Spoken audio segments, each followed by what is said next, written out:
This is Ground Media UG. Godbess Entertainment.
Basibone banyabo tubaliriza mwenna bannamawulire okuva mu bitongole eby'enjawulo febuddo era ddala febuddo kubanga tuyimbye emyaka 25 mu nnyimba z'amasomero nga teri atuwunyamu.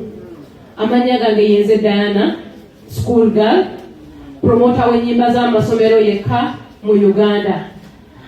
Tubaliriza ng'ensonga lwaki tuli wano Buddo Senior Secondary School kwaya yaayo eweza emyaka 25 okuva lwe batandika okuyimba ku mbaga ya Kabaka mu 1999.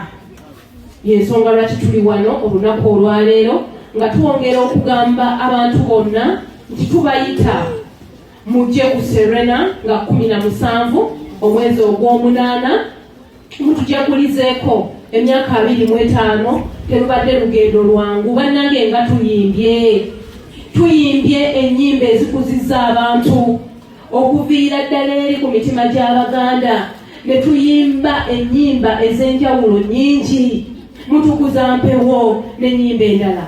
Tubagamba nti ennyimba zibanyumidde nnyo. Tuyimbye omulembe omutebi, ettaka, mutebi olimpologo, ne tuyimba ennyimba ez'enjawulo nnyingi, mutukuza mpewo n'ennyimba endala.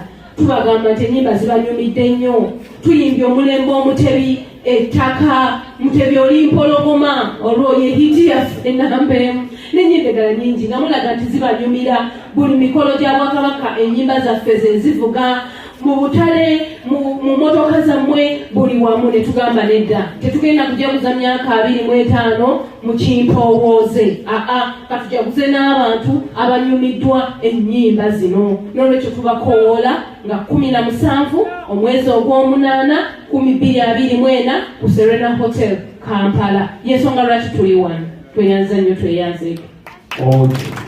Twongere engalo za Diana yagala tangaze tuli abali kakiiko kono tulinako omuwandiisi waffe atuwandiikidde nga ennyimba ezo. Tulinako chairman organizing committee, tulinako abayimbi abaze bayimba mu myaka egyo 25 era nga n'olunaku olwaliro ogenda kubaako bye batugamba music baamuleka bulesi ku ssomero wano babagenda naye byonna tugenda bimanya n'ensonga endala nnyingi.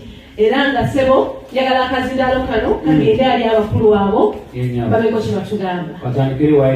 Sibawandiikira nnyo kubanga era sikyeyumira nnyo ndowooza olw'okubanga amasomero go gammalawo bwe gamala okummalawo ennyo ngenda okulaba nga akaseera kenfissaawo tekakyamala kubawandiikira.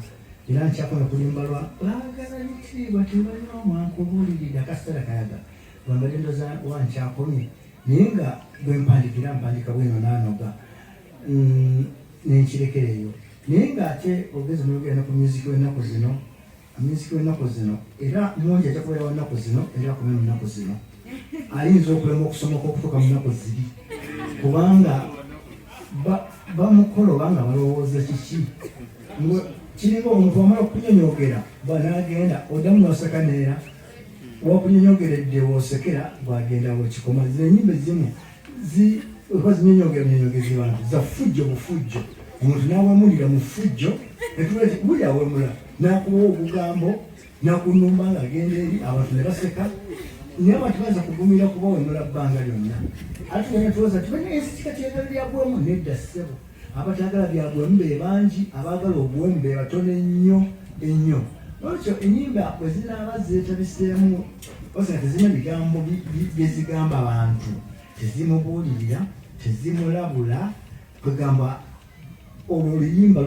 lutekwa okubeerawo akaseera kampi ne lugenda kati Master Blaster yayimba ennyimba tezaabula lwakuba yafa zo zaabula bubuzi kubanga zaali mbibi tezalina kyezigamba zaali ziwemula bwemuzi oluyimba bwe luwemula lufuuka luzibu tulina kati ekizibu mazima ga Katonda muggulu okutuula ku TV n'okina vidiyo z'abayimbi ba Uganda si bokka naye abayimbi bonna kizibu okulaba vidiyo n'abaana bo era kyakitukoleka nga mwina kugiggalawo oguddukewo ogibalekere oba si kyo okozesa obuyinza otwale mukuta omulala oteke ku mawulire bakunyigire kubanga amazima ga Katonda abaana basaze okukunama ate na mutima nabbiri ate nabbigi nogane oba kiki kyetuliko kino kati engoyi zisigadde katono bazigiremu ddala